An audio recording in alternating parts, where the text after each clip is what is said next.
Hey guys, welcome back to Quirks Do Not Equate Intelligence by fanfiction artist prototype on AO3. We're on chapter 2. Let's get right into it. Asano is still withering under his glare as he squeaks out, "Sorry, where am I matter?" Asano is still withering under his glare as he squeaks out, "Sorry, where are my manners? Midoriya senpai." Yeah, I wonder where they went. Midoriya! He smiles brightly at Aizawa and swiftly apologizes before jumping right back into line. The switch baffles his classmates and unnerves Asano. Good. The little bitch deserved it. I love the swearing that's going on here. It's great.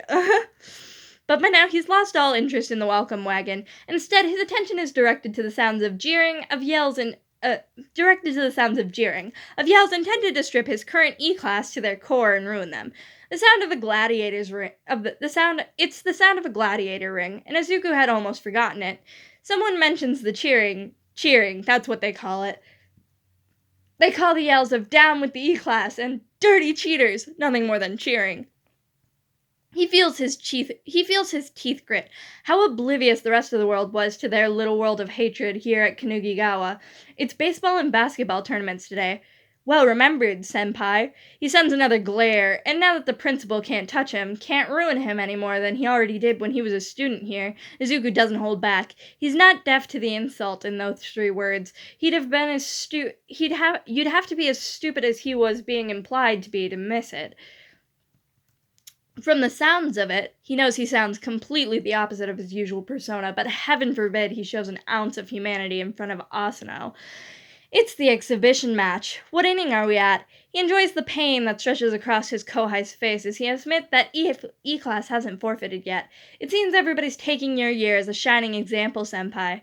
Well, you know how it is, Asano. He shoves his hands into his trouser pockets.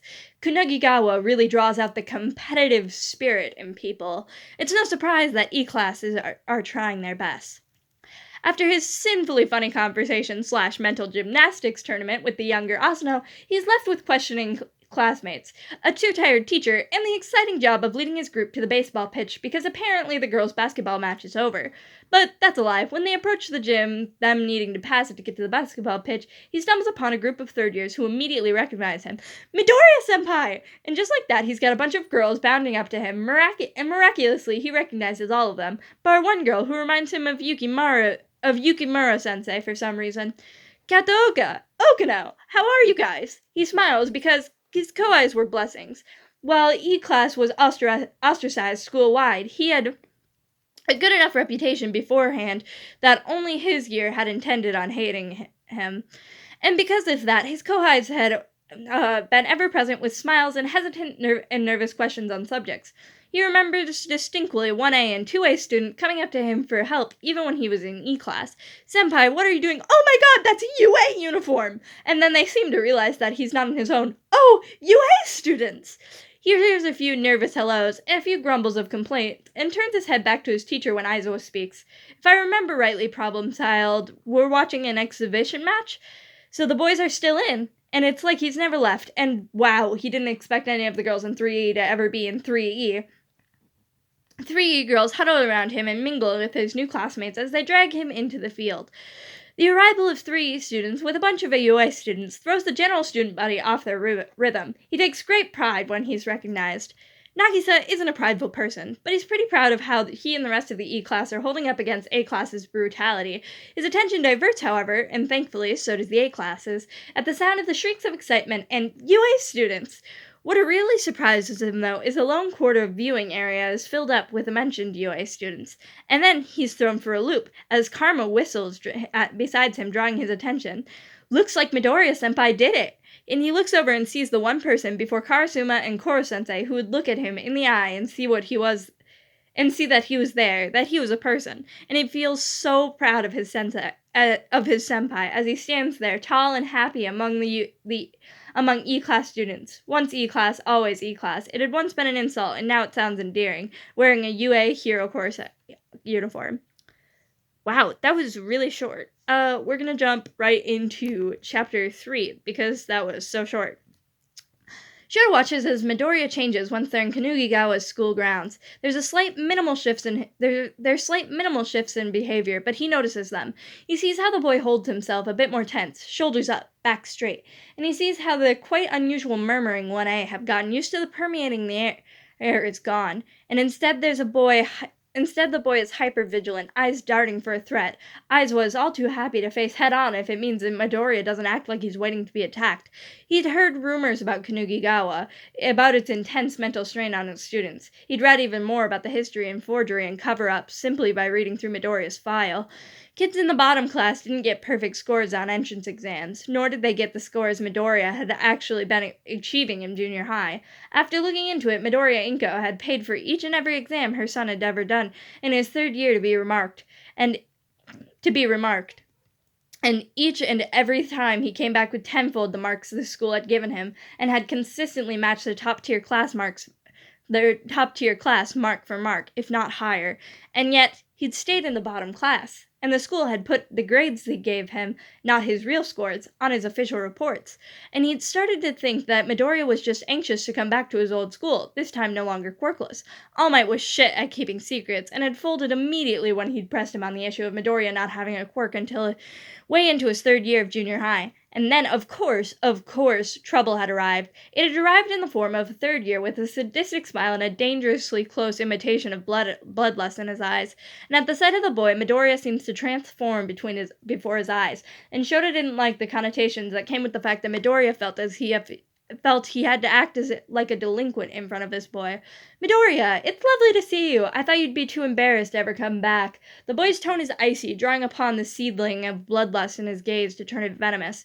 And when Midoriya next speaks, he isn't sure how it's taken him this long to pick up on it, because it's so strong. But when the boy speaks again, it's drenched with a bloodlust he isn't even sure Midoriya is aware of. "That's Midoriya-senpai to you, Asano." And it's such an innocent statement, a senpai reminding their kohai to be respectful. In normal situations, that would be a joke. The two would laugh and go on to say how long it had been since they've seen each other last. But this is far from a normal situation, and you can see the rest of the kids butting to know who is in front of them, and where the hell was the Midoriya they knew. He reels the problem brat in, of course. Formal introductions are made, and his class smiles or glares at the younger boy. It turns out he's the principal's son. Midoriya scoffs at the word sons, and at the scoff, Asano flinched. It's almost missed, but the way his sweetest student raises a brow, like he and Asano are privy to a dirty little secret, makes sure he notices the action. It's something he'll need to look into later. And then he gets distracted by the sounds of a bloodthirsty crowd roaring to life. He can't make out exactly what they're saying, but unlike his students, he knows it isn't cheering. The way Midoriya's jaw tightens at the word cheering suggests he knows exactly what's going on with the shouting. He sighs to himself as they're directed by the problem child, leaving Asano and promising to get that tour after the exhibition match towards the chanting. It's the chanting of the crowd wanting blood to be spilt. And the reminder of his class seemed to pick up on that eventually. But Midoriya is unconcerned with the bloodlust permeating the air, the atmosphere of awaited death, but a regular occurrence here. He wonders, not for the first time, what exactly is going on within the walls of this institution. If anything, though, the problem child lights up like a box of string lights, his move picking up massively when a group of third-year girls exit and grab his attention by calling out his name. The plot thickens as Midoriya smiles and doesn't get flustered at the arrival of the girls. He's seen the same boy get embarrassed with Uraraka. The group, bar one, latch onto a once timid boy. It's almost touching to see him shift so easily into senpai role. It suits him. It's not so much touching as rather hilarious, though, as Shota gets to watch 1A lose their collective shit at Midoriya, not only being the literal problem child, not only more of a literal problem child than previously thought of, but also a babe magnet. Magnet. It's not like the problem child is in his element, though, and he completely ignores his classmates, rather focusing on the younger students. It's a stark change to the chilly, hostile nature which he and Asano regarded each other. And when they finally watch the baseball match, they see that the school is full of problem children, because there are so many things wrong with this situation. He doesn't even play sports, and he knows that there is no way the fielders can be that close to the batsman. Don't bother, Sensei. Midoriya has his full attention on the game, and so do the third years, but he seems to know what he's about, that he's about to object. The only reason they're getting away with this is because the Empire will have allowed this behavior from A class. He swears he hears Midoriya mutter something about biased bureaucrats, but he isn't too sure. He has a heart attack almost when the two fielders have a bat swung inches from the tips of their noses, and they're so close, in fact, that the hair of the redhead boy actually lifts from the air pressure. Go Isogai! Go Karma! The third years are cheering, but no voice is louder than that of Midoriya's, and when he catches sight of his pupil's expression, he finds him smiling slightly. There's such pride and admiration in his expression, a joy he hasn't seen before enveloping him. People look over at them then, and he watches as mixed emotions flood people's faces, and it's the usual mix for seeing UA students: respect, awe, the uncanny widening of eyes, and then there's an underlying shock at some people who realize who Midoriya is, and he hears the boy's name be muttered, and then it all comes crashing down as looks of disgust rain upon the oblivious boy. But that's incorrect, because he can see that Midoriya registers the looks from his once peers, and he sees him ignore them, until a player dressed in a full basketball kit calls out from the baseball pitch, "Shouldn't you be cheering for us, Midoriya-senpai, instead of these failures?" He isn't sure what he expects, but it isn't what comes out of Midoriya's mouth. And shouldn't you have pulled your head out of your ass by now? All I'm seeing is a bunch of A-class flunkies. Oh, damn. It's so childish. Such a delinquent way of rising to the arrogant comment. He finds a grin spreading across his face and quickly hides it in a scarf. You hear that? Midoriya-senpai is backing us. Not so big now, are you, 3A? Okay, yep. Definitely good to start a new video. I will see you guys in a second. Bye.